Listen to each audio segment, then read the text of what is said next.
All right, so before I go and finish the discussion about communication, let me say some things about the new project and about projects in this class in general. I got some questions in the break before. So for this project, what I really care about is, one, you implement the protocol and make it work and make it converge. And two, you play with at least 4 architectures. I mean, 4 topologies. That doesn't mean you should play only with 4 topologies. That means you should play with at least 4 topologies. And what's important to me is that you try to push the limit. How large a network can you simulate? How many actors can you get going? Will ACA survive, for example, close to 1 million actors running this protocol?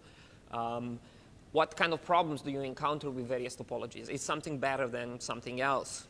How do you run a study of these topologies? How good is this gossip thing? I mean, is it any good or is not good? Or does it make sense to use it in practice? Essentially, I want you to get experience with implementing protocols and simulating such protocols. I believe this is a crucial skill to have in industry, and it's quite likely that you're going to, at some time, be involved in something like this, okay? Don't read between the lines. I'm not trying to be overly subtle with these projects, right? A small variation on what I'm asking, it's fine, as long as you get the same qualitative work done, right? Especially with randomized protocols like gossip, it's very hard to say exactly what happened when you executed it, right? So there's no such thing as you got the correct answer, you didn't get the correct answer. What's much more important to me is you get the correct trends and you play with those topologies, okay? And most importantly, have fun with it, right? It's your chance to really push Scala to the limit. With the other project, you essentially just try to see computationally how much can you get done and what's the interplay between communication cost and the CPU cost. For this one, there is no computation cost. This is pure communication. You're going to tax ACA actors in a really severe way if you increase that number of entities for the simulator, right? So it's your chance to see just how good ACA is on your specific machine. Your chance to see if you can, for the bonus part, take it and run it on multiple machines. To run a simulator on multiple machines, that's a different ball game than just running it on one machine, right? So the important thing is just to have fun and to give me numbers for 4 topologies, okay?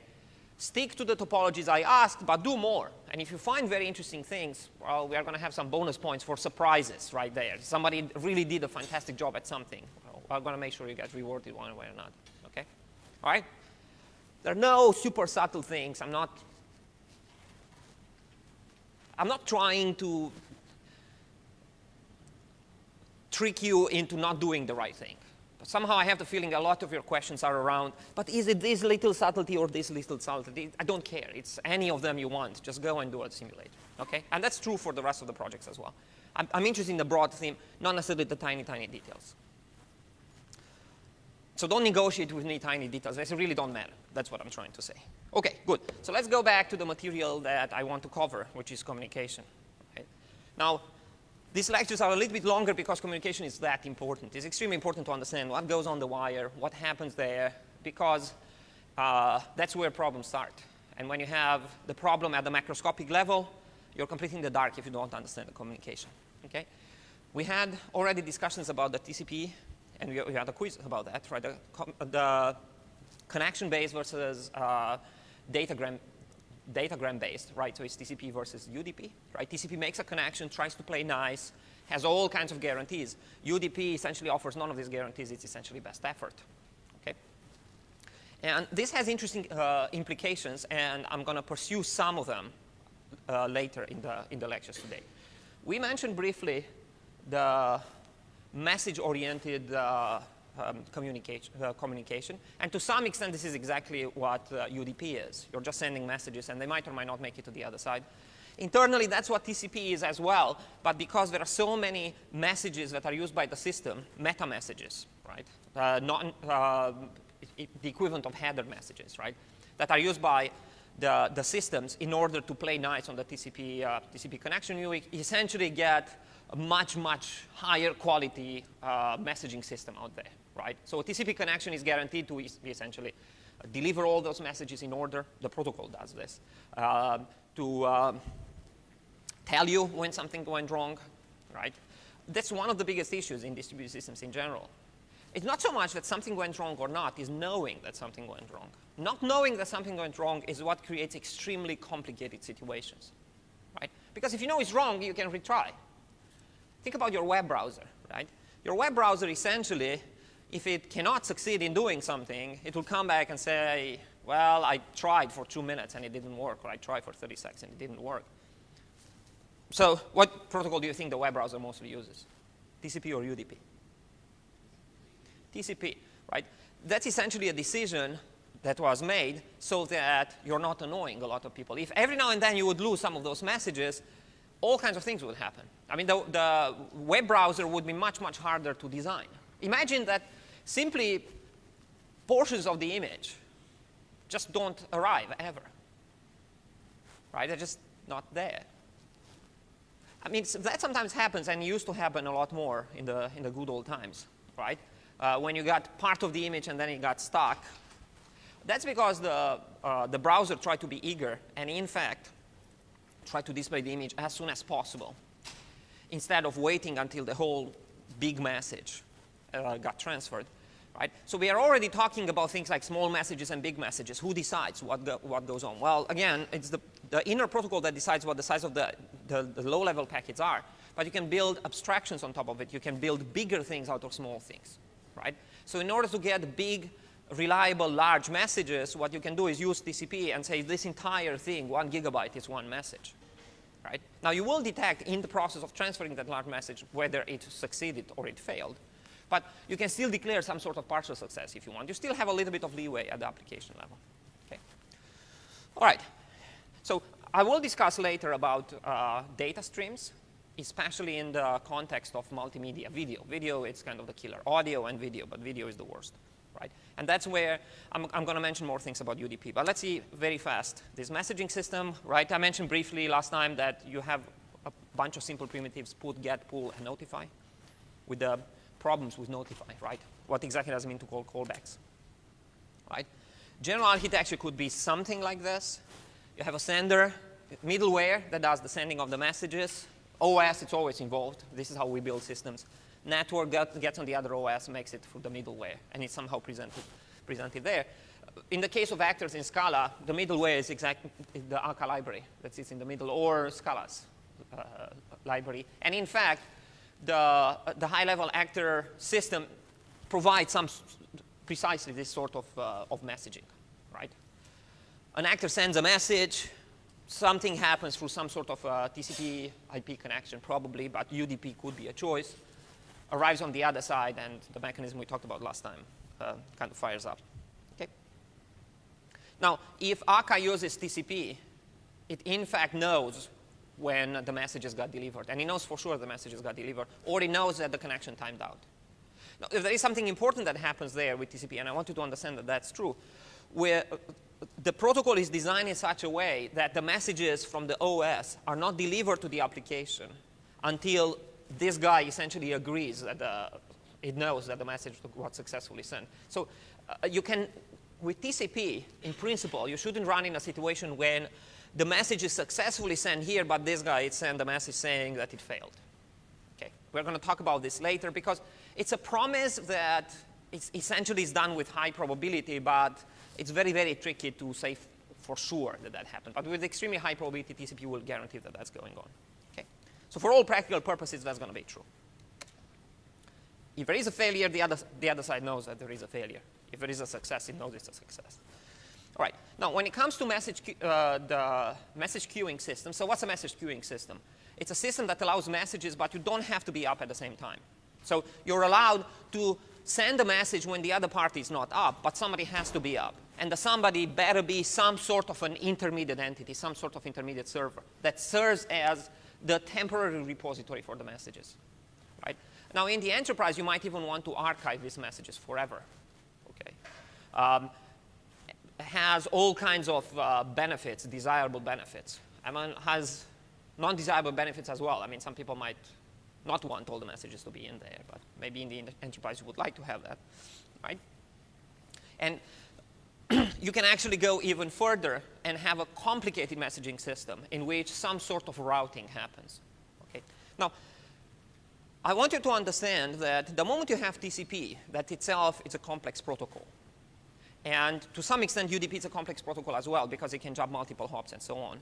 Because of the IP layer, take a networking class to see exactly what's happening in the IP layer, but essentially all those independent packages in IP can be routed. Even if you have multiple packets from the same initial stream, they could be routed on completely different ways and somehow meet at the other end, right? So because even these basic protocols have the complexity of essentially delivering things long distance through very complicated networks, such complex setups for messaging systems might not be necessary. Okay? So, for example, let's look very briefly into how email works. And arguably, email is some sort of a message delivering system, right? So how email works, how the email protocol works. Yes? You connect to an SMTP server, you hand it your message, and then it decides where it should go next by looking at the MX records of the destination. Right. So it turns out that the email system evolved, and evolved a lot. Initially, it was more like this, in which you were sending things to a certain server, and now another server, another server, another server, lots of handover, right? As things became more reliable, as some sort of lookups became more available, and they perfected the art of doing this, the number of hops got essentially reduced significantly, right? So for example, if you use Gmail, I use Gmail, and you use Gmail, there is virtually no hippity-hoppity at all. Directly my Gmail application, whatever it was, connected through essentially a TCP IP connection with the Google server, and the Google server basically just did its magic, made things happen and delivers the message in the inbox of whoever needs to get the message, right? So, but to a large extent, it's a typical message queuing system, and of course it needs persistency for convenience, if nothing else, right? Emails are not automatically deleted by any emailing system that I know of. In the case of email, they actually design a special protocol. It's exactly what was described before. That in fact, it's a protocol that lives on top of TCP, right? Now, it's worth mentioning what these extra protocols are all about, and to some extent, the gossip that you're trying to do it. You must have your own protocol. So, I mean, ultimately, what's a protocol? So we keep on saying protocol, protocol, protocol, right? You maybe took a networking class. You had protocols there. So what's a protocol? It's basically a set of conventions with how we are going to exchange information. What do things mean? Ultimately, we send bits on the wire. So what do the bits mean? That's the only thing that matters, okay? And early protocols, so the closer you get to the 1970s when these things took off, the closer you get to extremely bit-oriented, very technical protocols. The closer you get to the 2000s, 2010s, the closer you get to extremely high-level, very descriptive protocols based on XML, or now JSON. JSON is taking over the world, right, because of JavaScript, right? So some of these systems, depending on what you bump into, they might have protocols described at the level of bits. It's things like, hey, you have to send this kind of 4 bytes, and this bit means this, and this bit means this. By the way, TCP is like that. And some of the protocols, like the mail protocol, built on top of it, were like that as well. Every bit was considered and carries some sort of information, versus JSON, in which essentially it's text, and you just say, hey, if you have this field inside, then something happens. If you don't have it, then something doesn't happen, and that's it. Okay. All right.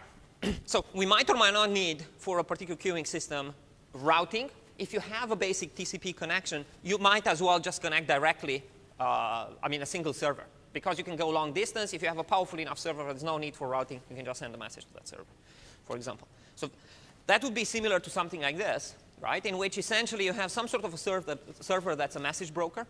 You need that because otherwise the client is going to be very hard for them to meet at the same time, right?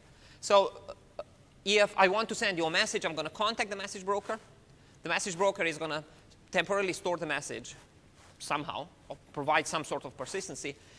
And later, when the destination client connects, usually the clients don't like to work as servers, to stand up all the time, even though there are now interesting variations, for example, with phones, right? So either if the destination client is already available or will become available later, right, the message broker is going to essentially deliver the message and say, hey, I'm just delivering the message of this guy. Okay? Sorry, no need, in fact, for any kind of routing between such message brokers if you can design a single system with capabilities good enough. Now, even if you want to make this itself a complex system, for example, this is what Google will do. So it's easy to say, yes, when I use Gmail, I contact the Google server, and the Google server does whatever.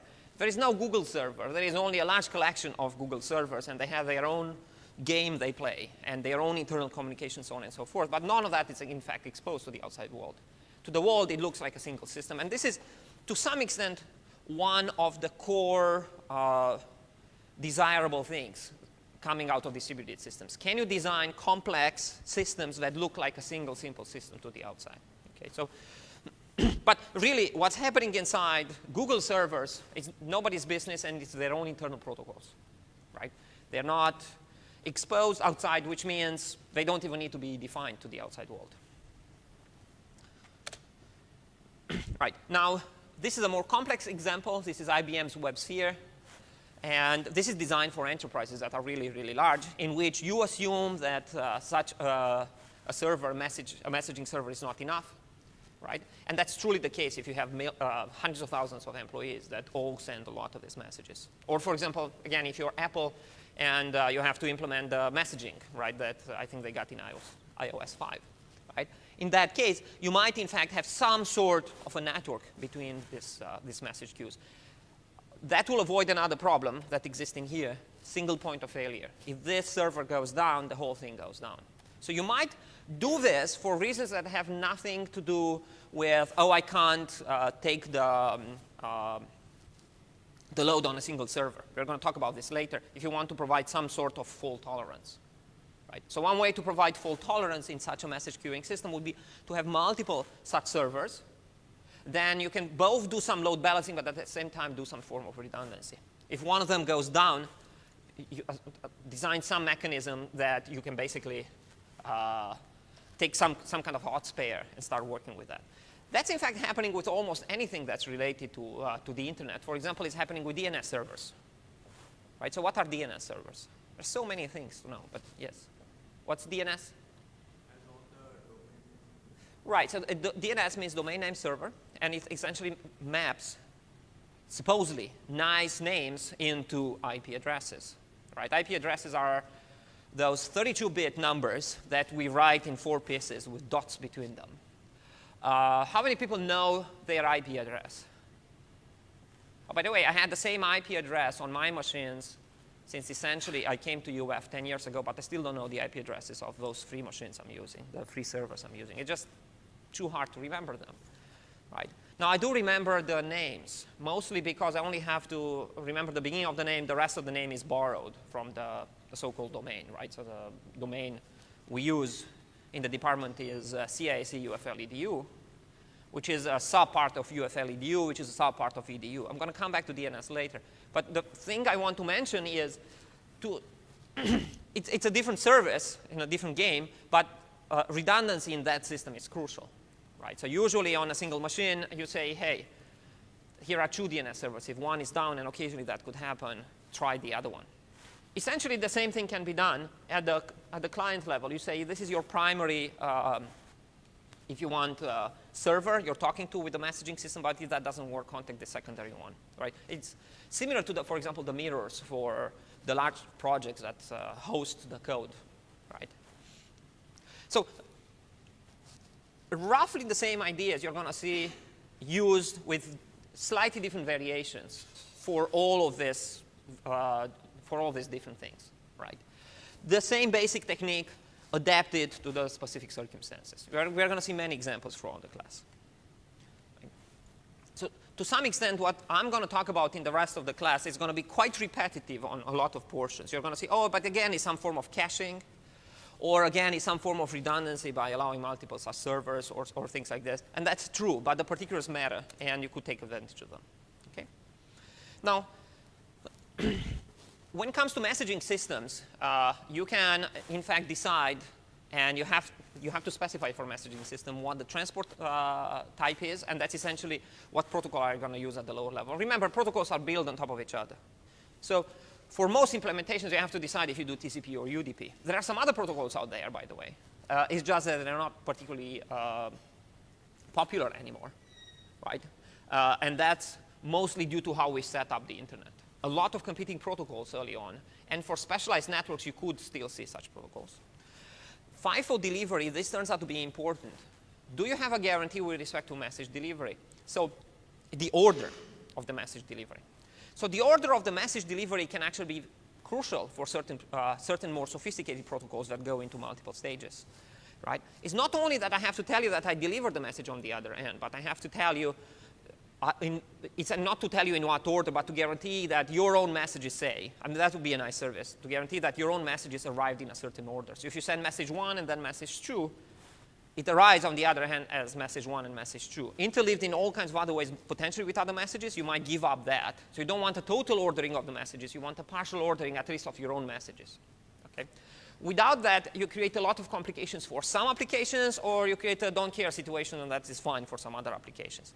The more of this constraints you put on top of the communication you make, the harder you make it for the underlying, the underlying system, which means potentially you're giving up some of the performance.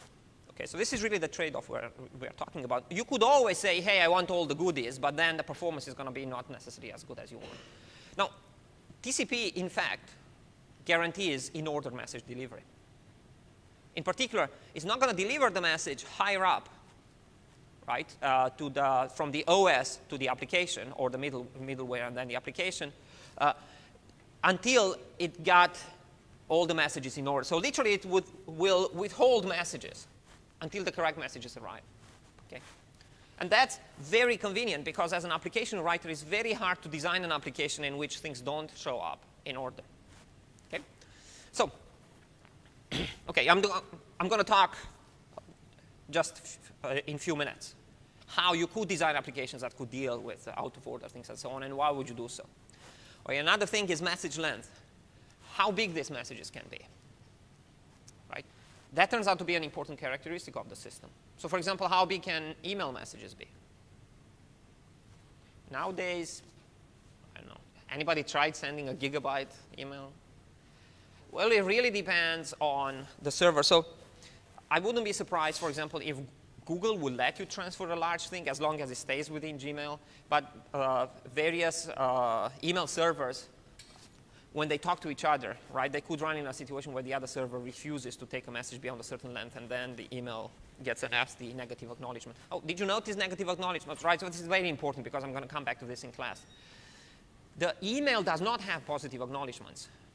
BlackBerry was famous for, in fact, providing positive acknowledgements, in the sense that you got a message when somebody opened the mail. So you know that the mail got opened. But for the most part, none of the email systems provide a positive acknowledgement to say the message got delivered, let alone opened by the user, right?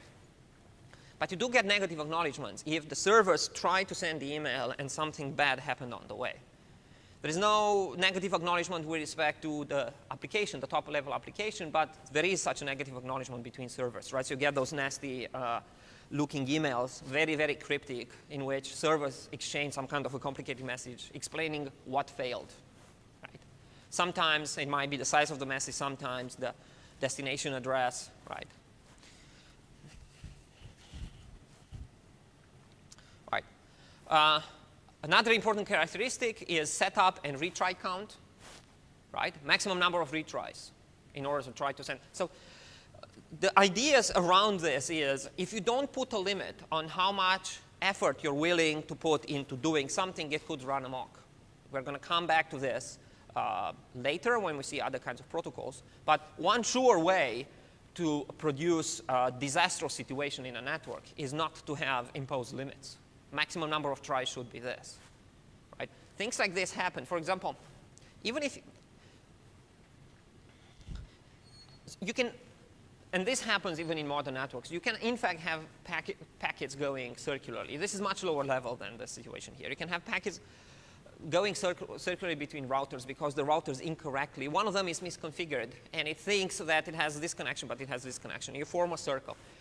Detecting that you're in fact in a circle is extremely hard. Why? You don't have information. So something that's going to pop up over and over and over in class is the fact that you only have partial information about the system. It's very easy to say, when you look at the picture, it's, this is what happened in the system, but nobody really has the complete picture. Lots of companies made a lot of money out of products that try to provide even a partial picture of what goes on in the internet. At the level of one packet in the internet, you have very little clues where that packet has been. Okay? Because of that, you can't detect circles. You can't detect any kind of circular movement of a packet, right? So how would you prevent those packets living forever? Because they easily could live forever. They just move around and move around, move around. A mistake, for example, in a messaging system, if you have routing between messaging systems, could easily lead to the servers just sending the message around and around and around and around, just because one of them thinks it has to put it back in the system because it has the wrong idea about how to send it, right? How do you prevent that? Well, by the way, this happened to people when they started playing with the early internet, and it was nasty. All the traffic then starts to be dominated by these circular things. And a simple technique is to add something called a time to live, right? So essentially, you add a counter. Anybody who passes the message around is supposed to decrease the counter. The counter gets to 0, the packet gets discarded. This is similar to this setup and retry count. The client or the servers in between themselves are going to say, I'm going to give this, whatever, number of retries. It doesn't work in those number of retries. Maybe I send a negative acknowledgement to whoever tried to send the message, but that's it. I have to kill it at that point. Okay. So that turns out to be essential, some sort of a time to live, right? So it's roughly the same issue for the delivery retries, because you have how many times you should try to put it in the system, how many times you try to take it out of the system. When you send it, again, some sort of time to live. These are relatively simple but very powerful techniques, right? Not having them as a safety mechanism can lead to truly big disasters. Okay. Right. Now, I'm not going to go into all the details of how the message transfer happens, because, in fact, you can use higher level protocols. For example, the stubs we talked about last time. Right? The stubs are going to translate from the internal representation that the language uses into some sort of a format on the wire, which is always different than what's in memory. And then the opposite happens on the server. Well, on the server side, things could be much easier. Right? The truly symmetric opposite happens only on the other client machine. So an interesting question is, should the server even understand the message? Or should it only, for example, partially understand the message? I mean, to a large extent, the only thing that the server would care about is information about the destination and maybe some priority of the message or things like that, but not necessarily the content of the message, right? And that essentially might mean that you have a much simpler and much more general server stub. And to some extent, protocols do exactly this, allow you to get partial information and disregard all the other information, right? You view the payload as just a bag of bits. You only care about how big it is. This is what TCP does, right? So TCP doesn't care what you put inside the message. It will just say, hey, whatever it is, I'll transport it. I'm going to have my own header to have enough information on the other side to know what I'm doing, but that's it. Now, the special packets that the two TCP sides are exchanging in order to run the protocol, that's a different story, and those have to be fully understood by the protocol. Okay? So it could be a simple situation here, much more complex here. But in fact, if you offer persistency and if you offer other facilities, you might, on the server, in fact, need to understand more of the message or even the full message. Right? Sometimes, if your protocol is really high level, for example, XML or JSON, then essentially you understand at least to some extent the entire message. You can read the entire message. It's text. If you show it to some human, they might even understand.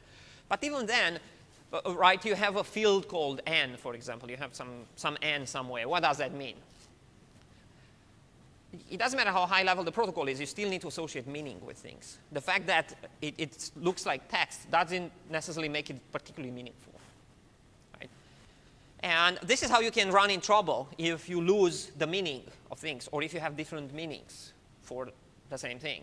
Oh, I thought n means this. Oh, I thought n means this. It happens when you do pair programming, right? When two people work in a group, right? You never document your code. You just put int n. And members of the group have a very different idea what n is supposed to be. Right? One writes the input, one writes the output. Sure recipe for disaster. This is why you have to put comments in your code to attach meaning. Right? All right. So we've seen this. So when it comes to these messages, you can, in fact, go and define whatever specific protocols, like this one. Right? The details don't matter so much. I want to mainly to understand the high-level idea of these messaging systems. Okay.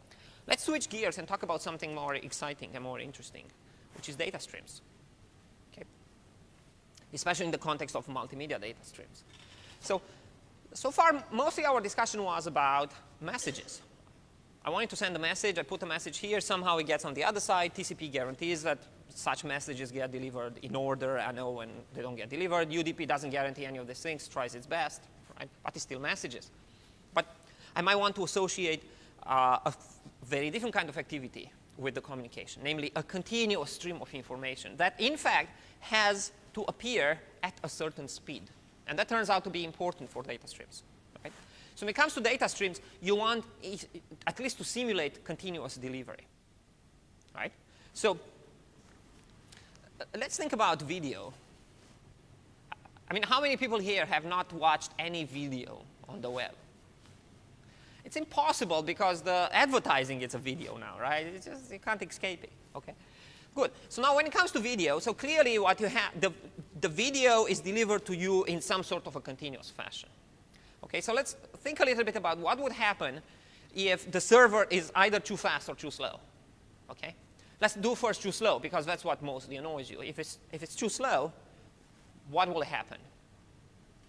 Well, to a large extent, and we're going to see this in a slide or two, to a large extent it depends on the application that delivers the video. But for example, in the good old times, when the application is trying not to be so smart, you got a couple of frames, and then you're waiting in a couple of frames, and then waiting, and your brain was just going into this weird mode because it was trying to patch together frames that were not appearing in the right sequence. And this is when you get mad and swear you're not going to watch any video again on the internet, right? So humans are very, very picky about delivery of things like video. Right? They will tolerate some delays as long as it's somehow marked. Right? So think about, you're in the early days of providing video on the internet. You have to decide what your constraints are. Right? So you might say, hey, let's deliver the frames as they come. But then somebody says, hey, that's not good. Because if for any reason they are delayed, then you're going to get this very choppy thing. So it's very important with video not to have choppy thing. It's OK to have delays as long as you bundle them together into some sort of a buffering. So what's happening with the buffering? We're going to see in a second. Right? So if you're too slow, you have that problem, and buffering maybe solves it. We're going to see it in a second. But there is a big problem if you're too fast as well, especially if you have limited capabilities with respect to storing things. So imagine, for example, that you would want to watch a movie on a cell phone, and you have an extremely fast network that can deliver in a second the whole 1-hour movie. Your problem is going to be you can't store the movie. If the server doesn't pace itself and slows down, right, then you have a problem as well. Now, when it comes to TCP, it turns out that not only actual drop messages on the way will slow the protocol down, but delivery to the application will slow it down. What I mean by that is the server will decide to hold messages for the application, but at some point it can say, you know what, my buffers, whatever that means, are full, and I'm going to start sending messages to the other side. I'm out of buffers, slow down. That's possible in TCP and is built into the protocol.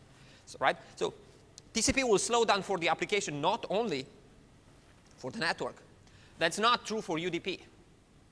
Right? And UDP will still relentlessly throw packets. But then what does the operating system do? Well, if you don't get them within a certain, if it runs out of buffers, it will start throwing them away, and that's it. To you, it looks like the network threw them away potentially, but the operating system right there could have thrown them away, right? So delivering these things needs some sort of quality of service, right? You have to be not too fast, not too slow for these things. Okay. So one important characteristic of any bit stream is kind of the average bit rate, so number of bits per second, right? I mean, better be in the kilobits or megabits.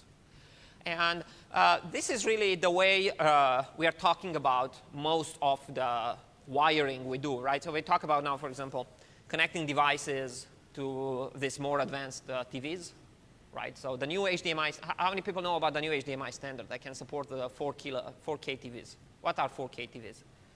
TVs that actually have 4,000 pixels in this direction, right? Nowadays, everybody can have a 1080p, 120 hertz TV. And you can't even charge more than $500 for it. So they are now getting ready for the super, super high resolution, super, super big TVs. And they need to invent protocols, right? I mean, HDMI, it's a protocol itself. So you have these protocols everywhere. Now, you don't have a complex network to deliver it, but nevertheless, you have a protocol. And the protocol will specify, for example, a minimum bit rate, right? And the bit rates are very high on HDMI, okay? Also, other characteristics are maximum delay. How much of a delay could you have? Now, of course, if you have more than that delay, what would you do? That's another question, right? So then you can talk about maximum end-to-end delay if you have to jump from many hops, okay? Or maximum delay between various frames, right? Other characteristics could be maximum delay variance. That's also known as jitter, maximum round trip. Now, it's easy to come up with quality of service measures. The trouble with quality of service is very hard to enforce because the whole thing is very, very complex. Okay, so I do want you to understand, and maybe if you did not take a networking class and you're planning to take one, to pay attention in that class when you have long discussion about quality of service. There were networks in the past that actually had extremely strong quality of service guarantees. Okay, for example, ATM was a network quite popular in the 85, 90s. And had built into the protocol very strong quality of service. So essentially, you could buy an internet connection and it had a guaranteed bit rating on it. Even now, for example, in town, you can put servers in data centers, and they're going to say, hey, you get 10 megabits per second or whatever. Right? By the way, they actually guarantee that rate. Cox is known for mentioning rates that are not exactly what they give you. Right, let's not go there. Okay, all right. Right, TCP does not have built-in quality of service. So if you don't have, so it's nice to have quality of service, right? And this is what the phone companies were doing. Hey, we guarantee you at least this much. That's great. What do you do if you don't have that? And for the most part, you have to deal with protocols that do not have any quality of service. Okay. Now, when it comes to quality of service, an interesting question is how do you enforce it? And again, without going into too many details, you need to prioritize. I mean, at some point, you're going to run out of something, right? You have total bandwidth on the wire, depending on what the wire is and depending on how fast the other side actually reacts. But the way quality of service is really done, if it's done at any level, is to say this traffic has higher priority than this traffic. Now, one problem with the internet, and I don't know if you know about what Verizon is trying to do right now, is that essentially you're not allowed to prioritize traffic to avoid issues. Right? To say, I don't like you, I'm going to take your traffic down. Verizon is not particularly happy that Netflix transports so many things over their network, and what they would like to do is to use quality of service to dumb down the Netflix traffic and to provide as a premium video streaming from their own servers in their own, with their own bank account associated with it, right, to their own customers. And they're about to run into deep trouble with this because it goes against the core principles of the internet when it was put together and so on, right? They're trying nevertheless. If they get away with it, then it's going to be kind of a dramatic change into things, okay? Now, even though you cannot have strong quality of service, you can try at the level of the protocol and essentially at the level of the application. And it doesn't matter that's built on unreliable things like UDP. Try ways to mitigate any kind of problems you have, okay? Now, one way to mitigate things is to essentially use buffers, okay? So Now, buffers offer interesting trade-offs which are more than acceptable under certain circumstances, but which potentially are disastrous under other circumstances. Okay, so let's look at two very different streams, and the textbook doesn't describe this other extreme situation. Okay, we are used to video streams. Now, when it comes to video, so imagine, for example, that I delay your video by 10 seconds. So you're watching a live event, but I delay your video by 10 seconds. That could actually be acceptable, right? If I can delay it by 10 seconds, I can play some of the tricks that are here on the slide, which I'll talk about in a few seconds, in order to mitigate problems with the delivery. For example, I could keep a buffer of 5 seconds, 10 seconds worth of video. In case there are hiccups on the way, I can still serve video out of the 5 seconds, as long as within 5 seconds, the stuff that for some reason hiccuped starts to arrive and I can refill the buffer. And some of the video applications even show you how filled the buffer is. Some of them, they bother you with the buffer only when they ran out of the buffer, and then they say buffering and just tick, tick, tick, or faster, right? But think now about a very different situation, which is data streams from the financial market. So strange enough, you can now buy access to the data streams that show you the actual, essentially, activity, even across markets now. Now, it's expensive, don't get me wrong. It's not something that you would buy as a hobby, right? But it's available. And those guys basically say, hey, we are going to deliver to you this stream, and you need about 1 megabit per second to actually keep up with it.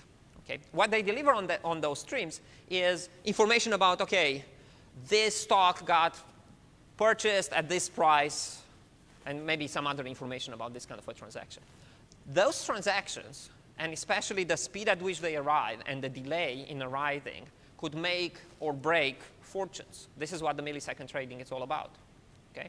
So delaying those messages for 10 seconds, it could be a complete disaster. Right? A lot of those companies that offer you these very fast data streams for financial markets have to give you some guarantees with respect to what's the maximum delay. So for video, it might not matter. Definitely, if you watch something like a Netflix movie, is whatever, it starts even 30 seconds later. It's not such a big deal. But for those, if it arrives 100 milliseconds later than it should, it could actually be really, really bad. Okay? So the application makes all the difference in the world with respect to what is it that you can tolerate, what is it that you could actually do. Right? All right. Buffering, universal technique, but not only buffering. There is something else going in there for video, right? What happens if you're missing some packets? If you're missing, right. So what do you think happens? In a TCP connection, if you're missing some packets, the protocol will not deliver the packets. Will wait for the missing packets to arrive or declare the whole connection to be dead. UDP couldn't care less. Right? And we'll just deliver them as they come. I don't care. The application is responsible for reassembling the packages. But let's say you're designing a video application, right? And everything is nice and dandy, but you're missing one packet. What do you do? Well, you could, in fact, design your entire application around the fact that you could be missing such packets, and you find ways to tolerate that. How would you tolerate that? Well, if you organize those packets so they correspond to actual frames, video frames, you could, in fact, skip video frames. You can interpolate between video frames. You have a little bit of a mild weirdness, but human brain can go over that and quite often might not even notice. And then who's the smarter, right? I didn't even have to stop the whole video just because I'm missing a packet. I just did something with it, and that was fine. It's much harder to do with audio. It's strange, but the visual system is very good at filling in details because the human brain is so used to have missing information. But the audio system, especially when you're sending human voice and so on, will not tolerate any such thing and will detect even missing things that are in the tens of milliseconds. Right? 10 milliseconds, it's a disaster. How many? Right. That brings me also to another thing. So you cannot really tolerate misses in the audio. You can tolerate misses in the video.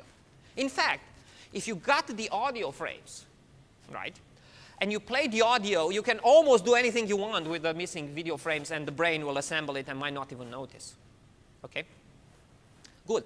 So that creates a little bit of a problem. That essentially means you yourself, if you design a video application, need to prioritize the audio versus the video.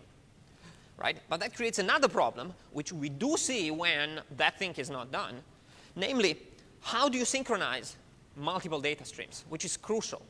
Right? So notice what happened. Normally, you would keep the audio with the video. It makes sense. You would design some sort of packet that gives you the frame that corresponds to both the video and the audio in the frame. If you're missing one of those frames, you can do something for the video. You can't do anything for the audio. You just can't. Okay? It doesn't work. For that reason, you dissociate the video from the audio. But if you do so, you have now to keep them in sync.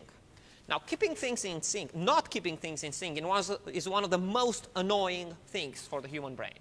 Okay? Vastly out of sync, it's extremely disturbing. I mean, if you watch a video in which things are out of sync, the brain is so outraged that you're probably going to start just listening to the thing and not watching the video. It's extremely hard to deal with it. Right? The brain gets clues from the movement of lips and so on. And if they're not synchronized, it's really bad. For example, a big problem with the audio receivers. And this is essentially a synchronization problem as well, but not in the same sense. It's a delay. So a big problem with the audio receivers is it took time for the signal through the audio receiver to, in fact, be processed. Now, they were tightly designed. They didn't have to talk on the network, and they didn't have any disruption. It was just purely you pour the signal in, you do signal processing, and the signal pops out. Any such message delivery for the audio that delays things more than 10 milliseconds becomes extremely annoying. Okay? This is why more sophisticated receivers were negotiating with the TVs, right, to in fact hide that 10, 20 milliseconds, or they design better ISPs not to have the 20 milliseconds. It's simply the brain starts to go in overdrive if you have that 20 millisecond delay, right? You see the explosion on the screen and you hear it a little bit later. You can tell the difference even in 20 milliseconds, let alone a second or whatnot, as you see in some of the not synchronized audio-video streams, right? And it's really the fault of the application because the protocol, it's in a I don't care mode for that. As far as the internet is concerned, you either do TCP, which is a disaster for video, or you do UDP, in which case the internet says, I tried my best and that's it. It's your problem how you synchronize and what they mean and how they come, right? And then it's really the role of the application designer to really do all of this fine tuning, and it's really hard. This is why it's hard to write video applications, right? This is why some video applications are very good and some are really bad. Okay. So jitter, it's really bad, any fluctuation. The human brain can actually pick all of these things up. Okay. So there's some information about how you might enforce some sort of quality of service, right? And this is the discussion we already had about the synchronization mechanism. So essentially what that means is any video frame and any audio frame has to contain information about who they should be synchronized with, and that synchronization needs to be enforced at the application level. Okay. And this is why a lot of video players, if they cannot really keep up, they prefer to stop, buffer more, and do things, because at some point it becomes so bad, you're better off by just interrupting the service rather than go on with it. Right. Okay. Now, in general, in order to avoid everybody to reinvent the wheel when they design their own application, it would be nice if you build some kind of intermediate protocols that you offer as a service for the video application designers. And to some extent, this is what, for example, the video and audio in HTML5 is all about, right? It's an attempt to say, you know what, let's make this the problem of the browser developers. At least there are only about 5 browser developers. And then for anybody who wants to build applications on top of it, for example, specific web pages that have other gizmos around, all they have to worry about is, hey, this is a window in which video is displayed, and I have controls over it, start, stop, and something, that's all, right? So that's equivalent to creating some sort of middleware that provides a service. And again, this is really what distributed systems are all about. right? In the good old days, everybody went all the way down to the wire and tried to do the magic. What's happening more and more is things get pushed higher and higher and higher into some sort of very sophisticated middleware that has a very simple semantic and very clear meaning and takes care of all the dirty stuff in order to make that thing work at a certain quality level. Okay? For example, a very surprising such middleware, just to give you an idea of how much middleware can do for you, because sometimes distributed systems is a little, oh yeah, lost messages, not lost messages. For example, think about the phones and gestures on a phone, right? Essentially, the phone operating system has to translate very fuzzy things like you touch the screen somewhere into things that look more precise. This button got pressed or this thing has been done. And that turns out to be very, very tricky and needs a lot of fine-tuning. And that's really the value of very good middleware. It has all of that fine-tuning built into it so you as an application designer can stay high level, right? When we talked about transactions at the very beginning of the class, in effect, that's what transactions are all about. To the user, it's simple things like begin transaction, do something, and either kill the transaction with an abort or the transaction succeeded. But internally, it can be very sophisticated. But building the application on top of it now becomes easy, which is very important if you want to build a large number of such applications. The same thing with these data streams, right? But for any such circumstance when you do have reasonably standardized middleware, other people will try to push the limit and try to come with their own version in the hope that they are going to do better. And usually that somebody is Microsoft, right? So this is what Silverlight was all about. It never took off. Even Netflix is abandoning it now for the HTML5 video. Okay. All right. Now another issue. We still have some time, right? So when you're talking about this high-level communication protocols, you can go even much, much, much higher level, right? And you can start talking about, and to some extent the other ones were like this, but the situation wasn't quite so symmetric. You can start talking about this kind of overlay protocols. We mentioned at the very beginning of the class some of these overlay protocols, right? And these are the so-called peer-to-peer systems. Virtually for almost anything we discussed so far, we had client-server kind of interaction. Bigger machines that were servers, smaller machines that were clients, and the servers were doing so much more, presumably had more, beefed up hardware, and more importantly, better communication. Especially server-to-server communication, at least in principle, would be much better. But by the way, that's not necessarily the case. Okay? But at least it looks like that. Now, when it comes to peer-to-peer systems, you can assume that most of the peers will have reasonably close capabilities, or as we talked about, and I had a quiz about this, you could have super peers and normal peers, but it's really not quite a client-server architecture. In this kind of circumstances, sending a message could be a very convoluted thing. And your next project is going to be about this, okay, in which you're going to build an overlay network and simulate it. This is one of the big, darling things that came out of the distributed systems community, right? This kind of overlay networks that self-organize, so on and so forth.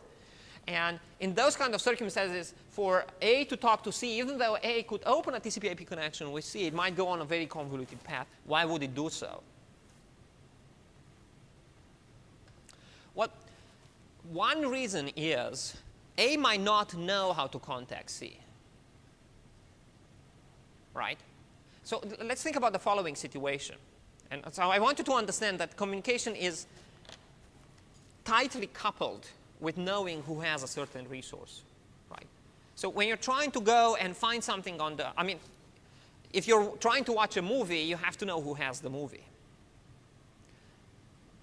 Think about the situation in which you say, I want to watch a movie. I know what movie I want, but I don't know who has it. How would you find it? So a lot of these overlay networks could be about finding the resource. Once you find the resource, in order to get to the resource, depending on what the protocol is, or to get part of the resource, you could, in fact, establish a traditional TCP or UDP connection. But a lot of what these overlay networks are all about is finding things. Okay? This is what, essentially, all the peer-to-peer networks are all about, facilitating that finding. And some of them are really convoluted for various reasons. Okay? Some of them could be to really confuse who has what and who's providing what. Right? Again, for various reasons. So all this stuff with BitTorrents and so on, we are going to look very closely at these networks. all have some sort of an overlay network involved in there. I mean, Casa had some of it, but it was very simple. Right? So in those kind of circumstances, there is some sort of routing that it's somehow content-aware routing. All of these intermediate guys, based on only what you're looking for, they know what is the next leg of the trip. Right? But it's really based on the content. It's not based on any kind of header that says, I want to contact this person, because that's already done by the normal internet infrastructure. Now, you could even think about networks in which you do content-aware delivery, right, that work at a very, very low level protocol. So imagine, for example, the following kind of situation, and we might be in these situations. I am on a highway. I don't want to communicate with the cell towers and so on. I want to have some sort of a self-organizing network between cell phones. And I wish I had this many, many times, right? There is some guy 10 cars ahead of me that drives really, really slow. I would like to send a message to that guy. Maybe convince them to go faster, or at least give them a piece of my mind. Right? How would you design a system in which, even without the involvement of anybody else, you would get to talk to somebody you never talked to, right? I mean, how would you design a protocol, communication protocol, in which you say, I want to talk to the guy that's 10 cars ahead of me, or start connection with the slow guy, right? Something like that. Now, it's actually of significant interest to think about how you design this kind of protocols. So you could think about designing some sort of an overlay network, and the overlay network can be formed by this point-to-point ad hoc communication between various cell phones. I might not be in range of that guy, right? But I might be in range of another guy that can, right? And then you might be interested in, can you send a message in that direction? I know, for example, I mean, this is conceivable, right? I know from GPS information in what direction am I moving. And I'm saying, can you send a message and geographically send it in this direction? Find somebody else who's willing to send it in this direction, okay? That's basically some sort of geographical routing in which any intermediate point would, based on its own location and other things, decide who to send the message to. So we first have to find the neighbor that's in the right direction and then send the message in that direction. Right? Now, this is not a reality, but people are thinking about such protocols. Right? So when you're talking about communication middleware or communication protocols, you can have all kinds of interesting desirable properties, like this geographical routing, which would be really cool. The geographical routing can actually be very, very important for sensor networks, right? So, well, I mean, me saying something to the guy that's slow, 10 cars ahead is one thing, but sensor networks in which you have to get the information collected in a certain point for it to be useful, in those kind of circumstances, the geographical routing might actually be very important. Now, for the gossip protocol that you have to do in your own project, it turns out that there are versions of the gossip that are, in fact, forms of geographical routing. So gossip itself, right? We're getting closer and closer to gossip. Gossip itself is a communication protocol, right? The version you are implementing is not even designed to really just purely communicate, but is designed to compute, which is very interesting. You can have these protocols in which you're globally computing something instead of just saying this happens or this doesn't happen. Okay? And essentially that paper I wrote in 2003, right, with pals from Cornell, had this breakthrough. You go from pure communication to, in fact, computation, which is a much high-level meta activity on top of pure communication. Right? That could happen, for example, here. So as I go along, I might, in fact, compute something on that path, which could be useful, or computing the whole network. Okay. Good, information dissemination. So we had a little bit of a discussion about multicast and the importance of sending the same message. An interesting variant is what you do in the project, which is let's all do a certain activity together. Because disseminating information is only a simple version of let's all do a particular activity together, right? So why would you do this? As a building block, it's extremely useful, right? For example, if you're trying to do transactions, distributed transactions, one of the things you need to do in distributed transactions is to get everybody to agree, for example, that a transaction committed. It's not enough for a single site to say the transaction committed. Actually, you cannot tell the client commit because you could go down. And if you say commit and you can't go down, essentially you lied and you provided a faulty protocol, right? In order to commit, you have to agree with everybody else involved that we all commit, and then to send the commit to. We're going to come back to this because this is the one of the pillars of modern distributed systems, right? For that, we have to disseminate this message to everybody involved, not the whole internet, right? So I want you to understand this broadcast, which is sent to everybody, versus multicast is sent to a select group, right? You don't want to bother everybody. And a lot of these overlay networks really don't have multicasts. They mostly have broadcasts with a limited range, because otherwise weird stuff happens. You remember that time to live, right? If you put the time to live on some sort of a broadcast message, that essentially limits how far it can actually go. Right? If the time to live is shorter than the so-called diameter of the network, then it will not propagate in the whole network. Right. Now, when it comes to these dissemination models, things can in fact get tricky. And I want you to understand that. Okay? So gossip is a weird protocol, and at least on paper, it shouldn't even work. So a big, big problem is the following when it comes to disseminating information everywhere, is how do you know everybody got it? You see, if you have point-to-point reliable communication with no delay, you essentially have no worries in the world. Okay? But we are going to have this discussion later in class. It's impossible to have point-to-point communication that's always 100% reliable and has no delays. Delays are enough to make your life miserable. Okay? Because even though you know they got it, you don't know exactly when they got it, and that in itself can create problems. Okay? Essentially, all those things, as you're going to see later in the class, suggest that we are not dealing with a perfect world when it comes to distributed systems. You're always going to have some, at least theoretical, hypothetical problems with this kind of systems. Right?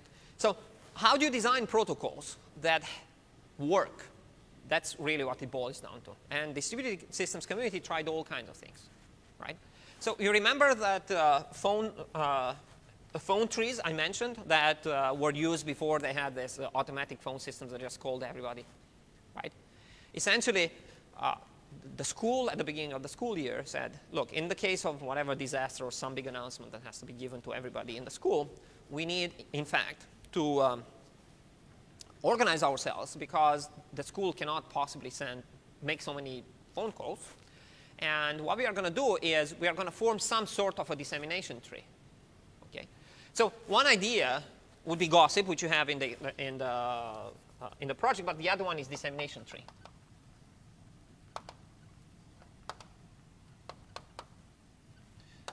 Versus gossip. Okay. Now, the dissemination tree means exactly, I mean, not exactly this. Let's see exactly what it would mean. So you have an underlying network, but it doesn't matter what the underlying network is. You're only going to use point-to-point communication. Right? What you're trying to do is have all the communication go out from a single node. Right? So if one person calls everybody in the school, it looks like what? And that's technical tree. Looks like this is the starting node. I'm going to put the starting node in red. And these are all the nodes that have to find out about it. And essentially, this guy is calling all of them. So what's the problem with this kind of a network? It will take forever to announce everybody, right? So the protocol is going to be very simple.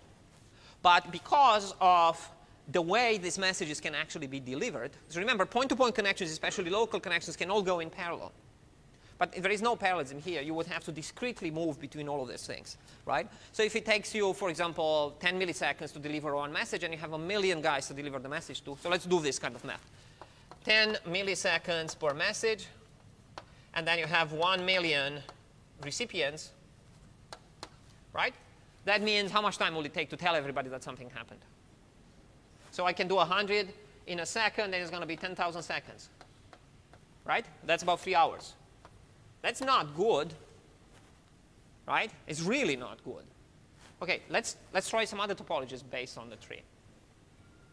Well, by the way, in 3 hours, this guy will probably just die, right? So then half the people don't get the message. So can we do better? Exponential. What about exponential? What does exponential mean? Like a source node sends to another node, and then that node again. Right. So assuming that messages could go in parallel as long as different nodes are involved in the communication, right? We can even ask the question, what's the most efficient way to send messages? So we already know it's some sort of a tree. So let's assume that there is no node failure. So throughout the class, we are going to talk about various kinds of failures, okay? And the type of failure makes all the difference in the world. We can have connection failure, and we can have node failure. If you have a connection failure, do some timeout and you try again, and then maybe you can reestablish the connection if it's a transient failure. I mean, this is what the internet essentially does for you. If there is a connection lag, failure is going to find a way to route around it.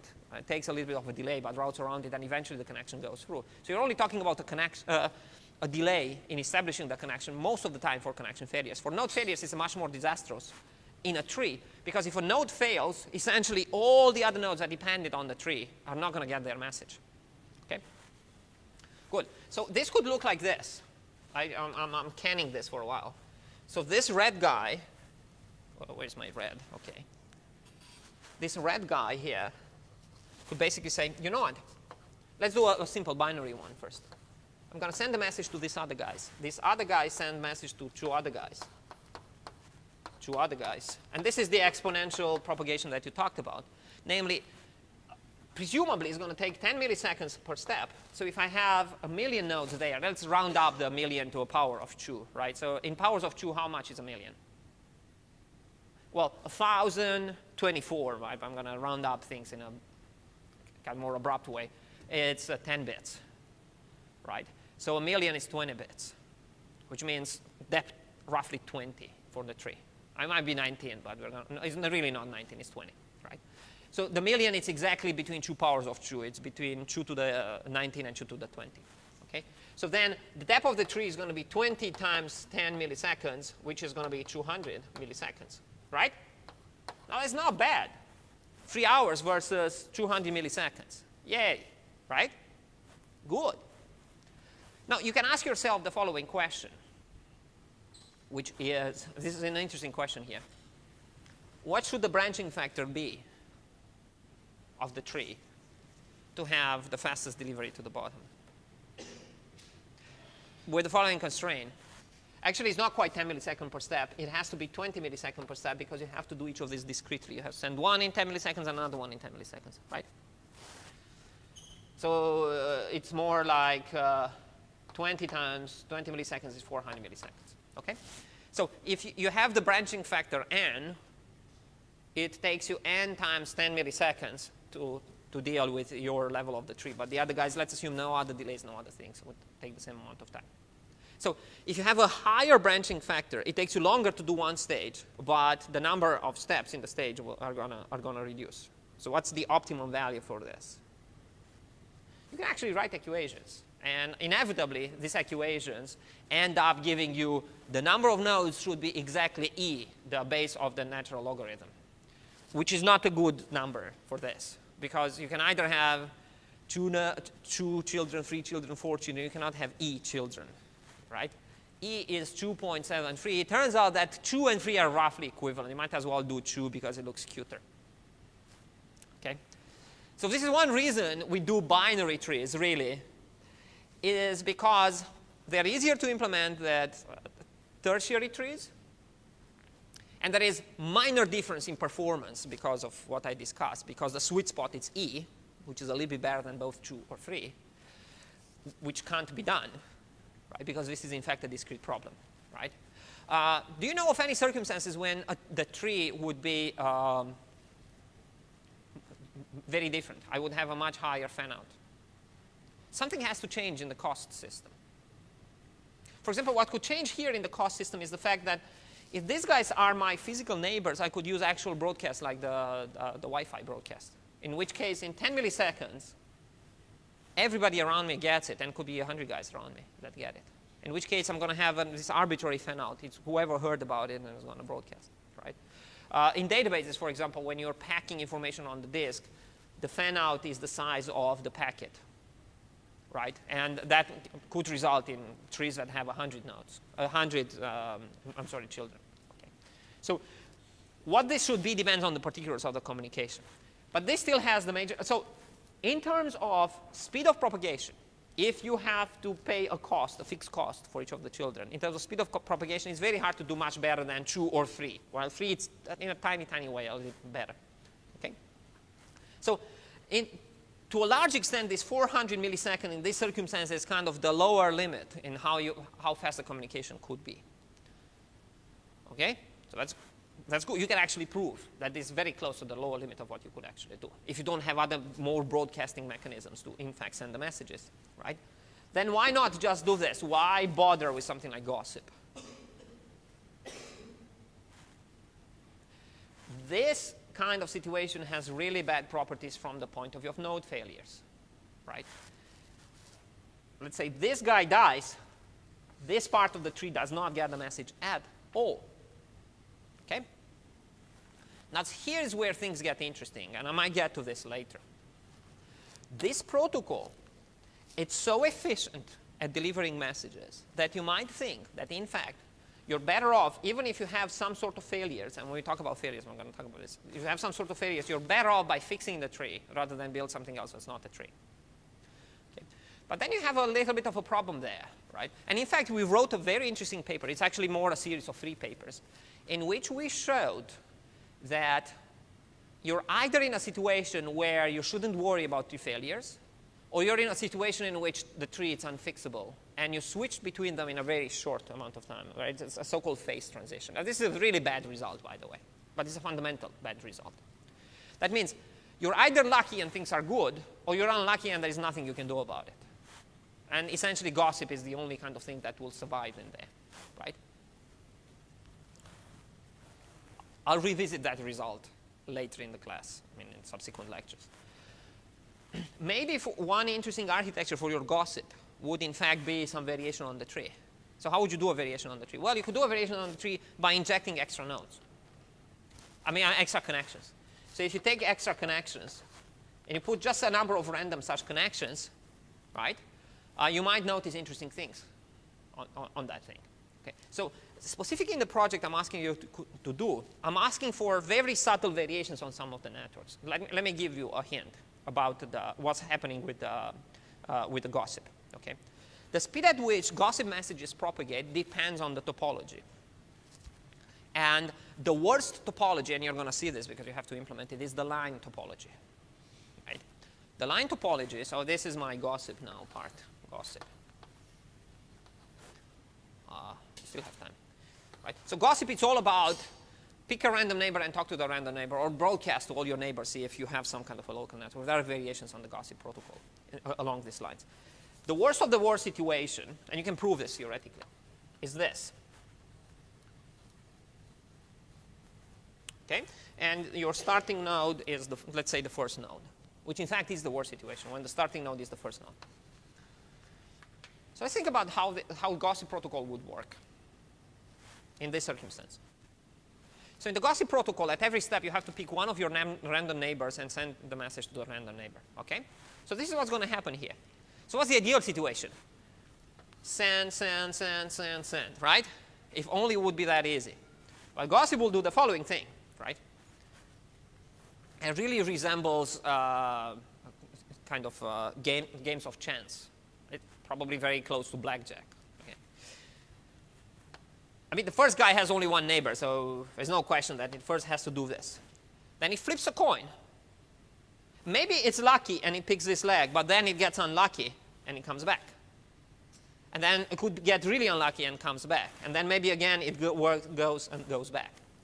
Analyzing this kind of protocols in which you have a random decision whether you go left or right, right? So these kind of processes are called random walks. Okay? They're atrociously hard to analyze theoretically. Okay? So an interesting question about any such network is, could you prove theoretically the length of a random walk? How much time does it take on expectation to go from here to here? Okay? I want you to feel the pain and to do this. I mean, to feel the pain of communication, not the pain of implementing. Right? To feel the pain and see how gossip would work on this protocol, but I can give you the theoretical result. The number of steps it takes is proportional to the square of the number of nodes involved. It's truly, truly terrible. Right? So look at this situation.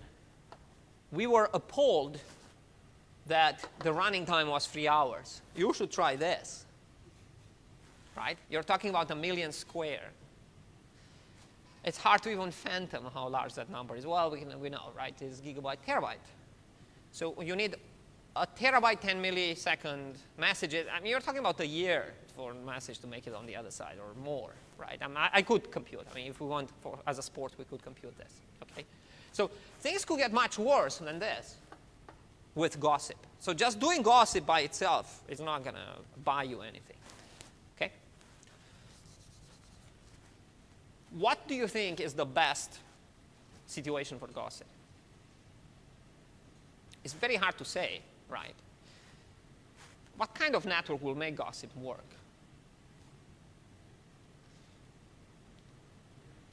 Well, so I'm asking it as if it's obvious and I'm just dangling in front of you and, hey, one of you should pick it up. It turns out to be an extremely difficult question, theoretically. It's very, very hard, theoretically, to prove what this gossip protocols will do. I mean, it's not so much the protocol, the description of the protocol for this gossip-like algorithms, but proving anything on them, right? So the distributed systems community knew for a long time of these gossip protocols, and they used them. They just didn't have theoretical results on what do they do, how do they behave, right? So one of the big things we got in that 2003 paper is we proved extremely strong properties of the gossip protocol for certain networks, in particular for random networks. Okay? So the gossip really likes random network. You're not going to see this in your own. It's one of the topologies I ask you to do is random network.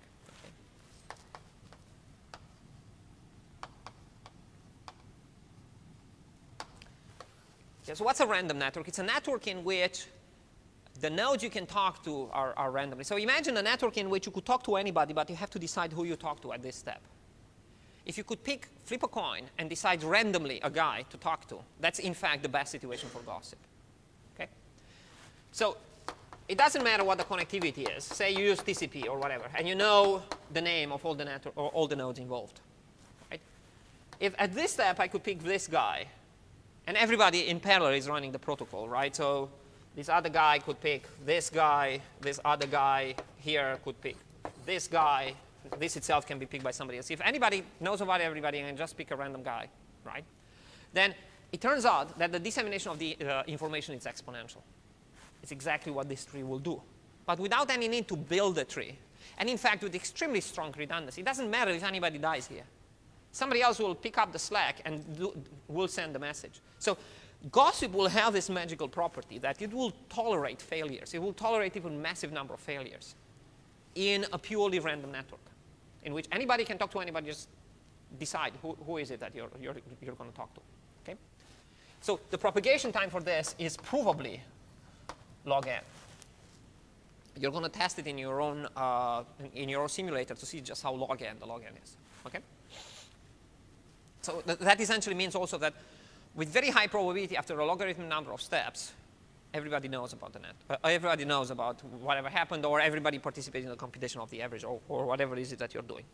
Now, this kind of network has a highly undesirable property. Everybody must know everybody, right?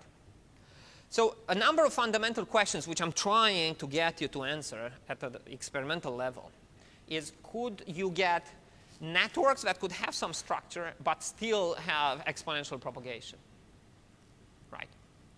If you can have that, then that's much better, because if for the most part you're going to do communication only with your actual physical neighbors, the communication is much faster with your neighbors usually, right? The messages are not even 10 milliseconds. It could be microseconds to talk to your neighbors, but with a very far away node, it's going to be much longer, right? It turns out, and this is a very interesting kind of result, and you can prove this theoretically also if you're really, really good and you're doing this random walk kind of theory. Even if you have a topology which is essentially the grid topology, the 2D grid that I'm explaining in the project description, in which, by the way, what 2D grid means, this guy can talk to these 4 guys that are the neighbors on a grid. If this guy has only 2 neighbors, this guy has 4 neighbors. Variations on this will be some sort of a torus in which you close it up at the end. Okay?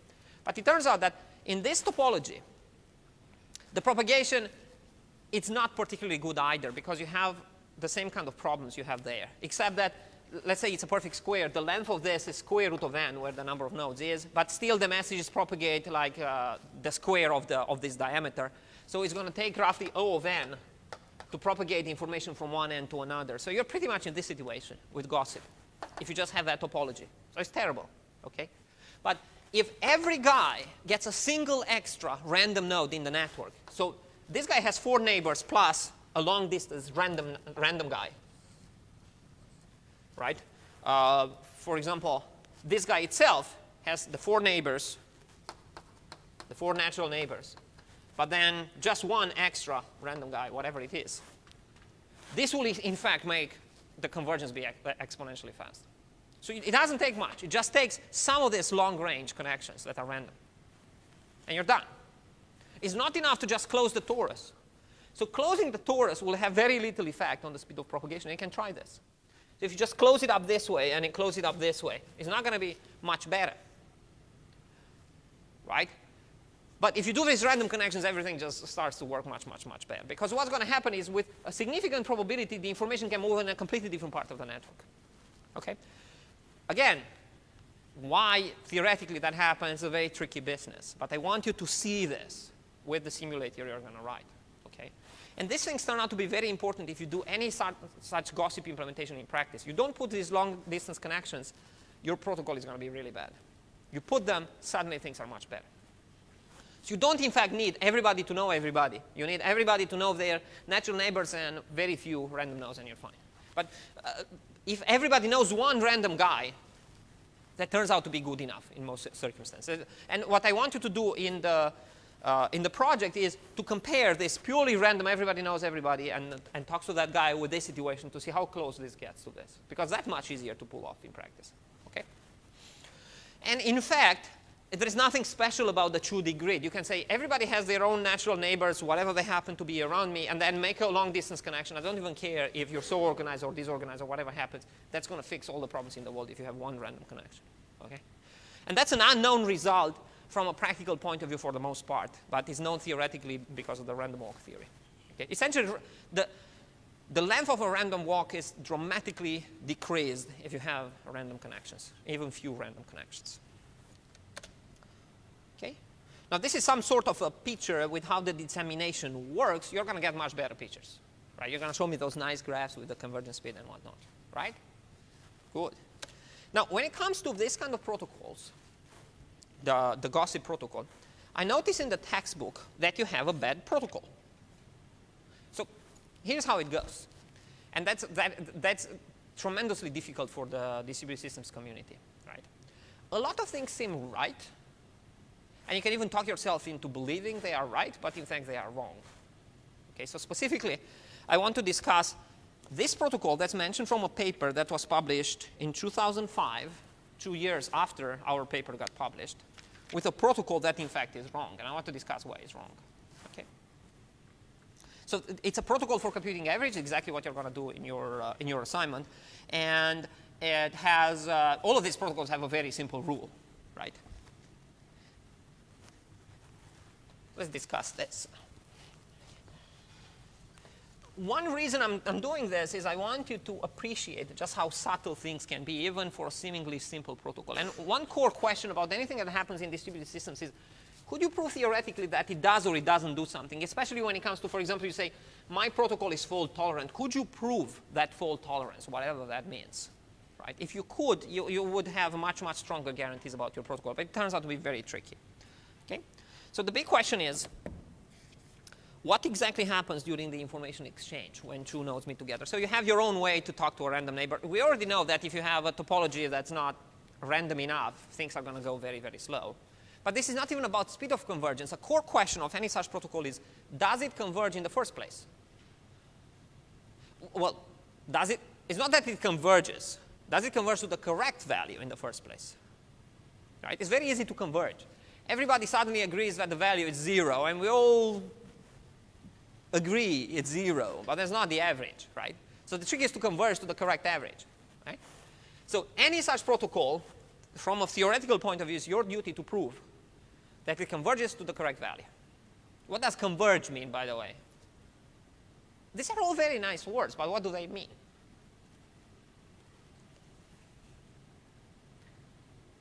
How many people took some sort of analysis class? This is the kind of the foundation of calculus. Well, if you're Indian, for sure you took it because it was part of the requirement, right? But good old times, right? In the first year or second year undergrad studies, you had to take an analysis class, I'm sure of it.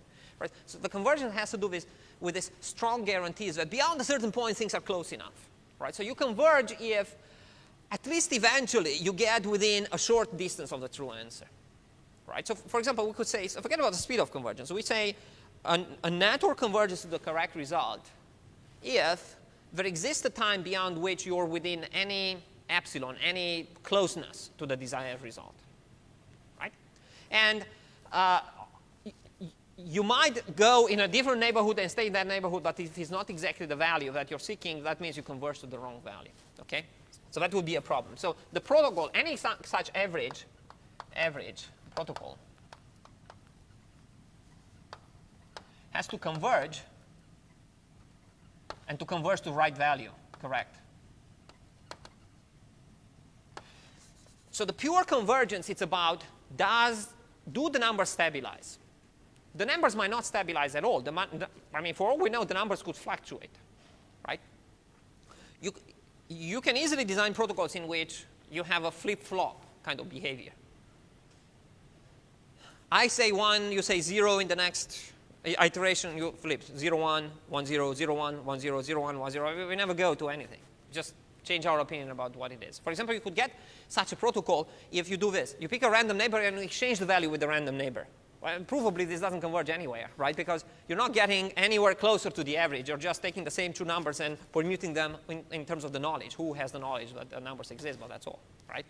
So to prove that things converge, you have to prove that they keep on going towards some kind of a number. But then you have to ensure this correctness to prove that they converge towards the true average value.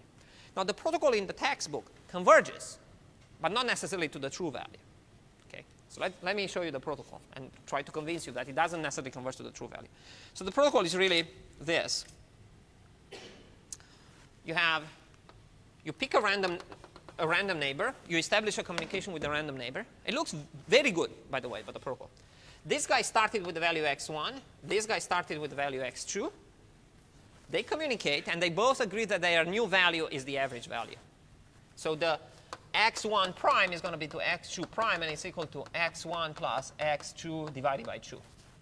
So two nodes meet, and they set their values to the average value. Now, this has a problem. It needs bidirectional communication. I need to tell you my value. You need to compute the average and immediately tell me the value back. What happens with the other messages that I could have gotten? I have to ignore them, for example. That will slow down the protocol. But let's ignore that. Okay. So at the end of this process, both of these guys agree that their value is exactly the average of the values, right? You can actually show that this will converge. It's tricky, but can be shown. Not that those authors showed anything. But here's why it might converge to the wrong value, right? You see, the trouble with this kind of a protocol is the fact that it really matters in what order the nodes are visited and seen. Especially, so this protocol, so here is what those guys achieved. They said if the network is truly, truly, truly random, then on expectation over all those networks, not a specific network topology, on expectation over all of those networks, this is going to be okay. But not specifically okay in any particular network, just okay over all the networks. Right? So these are all very subtle points. I'm maybe trying to kind of put lawyery talk in there. The problem with this kind of a protocol is if you have something like this, it simply doesn't converge to the correct value. It's not only that it doesn't, I mean, it converges, but not to the correct value. Right? The protocol you have described in your assignment will, in fact, converge on any topology. It's only a matter of the speed of converge and converge correctly on any topology. It's only the speed of convergence that's going to be influenced by the topology. But this one won't. So let's see exactly why this one won't converge here. Right? The information started here and eventually gets here. I don't even care. So let's assume that somehow magically up to this point, so eventually the message keeps on going around and around and around and around and around. Let's assume that magically when it got up to here, it was in fact the average of all the values before. But at the last leg, it messes up. Why? Because the last node visited is going to provide half of the value that's contributed to the average. But it's, in fact, the contribution of this guy should be exactly 1 over n. Do you see how this will be a disaster? even if you were correct up to this point, and there is no way to know what this value is, so you can't fine-tune this to make the result magically be correct. Even if you, in fact, had an average of all the values up to n minus 1, when you do the final computation, so you have the true average up to n minus 1 plus xn divided by 2, this is different than the true average of the an values. It's very easy to see why this is the case. Put value 1 for all of these guys and put value 1 trillion for this last guy. Well, I mean, this kind of gets you close to the trillion. No, let's do the worst.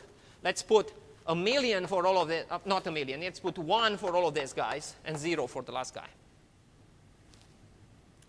If you got the correct average up to this point, the average is 1, but at the last step you declare that the average is half, which means you're 50% off from the true, or about 50% off from the true average. The true average is what? N minus 1 divided by n. So you're only a little bit off 1, but you declare it yourself to be half, right? Yes? But if you let the network run for some more time, it will converge. If you let the message keep if the message stops. No, so that's the problem, not necessarily. You cannot guarantee, so this is just one example, because this guy now found out about everything. It turns out that you could converge to the wrong thing. That's the problem, right? So we actually analyzed this kind of networks in our 2003 paper. But if you want, you can experiment with these kind of protocols. So there is a non-zero chance that these protocols will, in fact, diverge. So the trick with convergence is eventually it snaps in and goes towards if you let it go long enough, it goes in. The trouble with divergence, or converging to the wrong thing, if it gets in a bad neighborhood, it might not escape the bad neighborhood. This is the danger with this kind of protocols, right? Again, the protocol you have described in the paper, it's proved to converge on any such network without any problem. And you can actually start seeing a little bit why. Because as the message is propagated, it will have an idea of how much mass is accumulated. So the influence of whatever is it that happened up to this point is going to gather information about the fact that n minus 1 guys were involved. So when it does the computation with the last leg, this guy will not take over the computation and have an overly large influence over the result. Right? That's the trick, and that's the subtlety in that algorithm. You're not only carrying a single value, you're carrying 2 values. And the 2 values carry information about the mass, how many guys you encountered, plus the sum of the value times the mass. Okay? And that makes all the difference in the world. The point I'm trying to make is very subtle differences in this kind of gossip protocols can have vast differences with respect to the behavior of the protocols, which means don't try to invent your own. And this is basically what happened with these guys. They just said, hey, this is easy enough, let's invent this one. I don't quite understand those people, because we published our paper and we essentially showed that the other protocol, which is a small variation on this, behaves much better. And you have to transport 2 numbers versus 1 number, right? No big deal, because the headers are probably going to be bigger anyway, right? So transporting 2 numbers instead of 1, you shouldn't even sweat it ever because of the headers. Carrying messages that are much larger, that's a completely different story. For example, you could make things a lot better if you could remember all the nodes that contributed. For example, instead of sending a message that just contains 2 values, you could essentially say, I carry, let's say, the current sum and the current count, but not only this, all the nodes that ever contributed. When another node gets it, it will check to see if it's itself in the list. If it's in the list, say, I'm not going to touch it because I know I contributed to the list, right? So if you could carry history, you could, in fact, guarantee that you get the precise results in a finite number of steps, right? And not only you will have convergence, you will have convergence to the true value, okay, which is even better. The gossip protocol cannot guarantee it finds the true average. It guarantees that you can get within any epsilon of the true average eventually. Okay, there is a kind of a difference in there, right? So if your standard is 0.0001%, it can achieve that, but it can't guarantee exact value. But this protocol that I described will guarantee the exact value, right? Because eventually you get to visit all the nodes. And because you're including everything exactly once and you have enough information to be able to do so, it's easy to see that you're going to get the exact value. But what's the problem? The size of the message. becomes uncontrollable. So instead of sending one number or two numbers, as is the case for the other protocols, you're essentially gathering information about the entire network. So then suddenly, if you have a million nodes involved, you're talking about messages that have a million numbers in them, at least. That are at the minimum some sort of an ID for all the million nodes. Okay? So all of these things are win some, lose some variations on the thing. So then you could do some other kinds of things in there. People propose all kinds of variations on these kind of gossip protocols. Okay? The most important competitor, as I mentioned, to the gossip protocols is those tree-based algorithms. Okay? Now, if you're curious, it turns out that in that paper in 2003, not only we showed that the gossip protocol converges, which is an interesting thing in itself, but we showed that if you can compute averages, you can compute a lot more other things that don't even look like averages. Because a lot of other mathematical computations can be made to have the property of the summation. Because essentially that's what you want. You want to sum things up. Because if you can compute average, you pretty much can compute sums as well. Or it's kind of the other way around. Right? Good. So basically, the project you have, I want you to essentially have fun with implementing various topologies to see what the topology does to the gossip. To implement the gossip itself and to see it basically converge and to see just how many steps it takes to converge. To see the difference in practice between how things work when you get them to tick versus what the theoretical results say. Right? Because what's completely hidden here is things like, okay, so the protocol is guaranteed to converge in logarithmic number of steps, O log n. But the question is, who's in front of log? Right? If the constant is 1, that's fantastic, and that's what the trees essentially do. It was 10 milliseconds times log n, essentially for the tree log base 2 of n. But if the constant is 1,000, then it's not so good, right? So you're going to get a first-hand experience by seeing it tick, right? So the task really is build a simulator of these complex protocols, get to see how it ticks, get to play with topologies, in order not to build a real network and still evaluate the protocol, right? Later, you might decide, hey, you know what, let's buy 1 million sensor nodes, and then this is the kind of communication we want to have in order for this to produce the results we want or not produce the results we want. Or you might essentially say, none of this is worth it, let's not do anything, which is OK as well, as long as you have the simulation to prove that that's not the case. And that's kind of what we've done theoretically and experimentally with the trees. Is don't fix trees. So right, I'm going to briefly mention what happens there. Right, so gossip, you're going to see, if you have enough randomness in the connections, it's going to steadily go and converge, no problem. The problem with the tree is the following.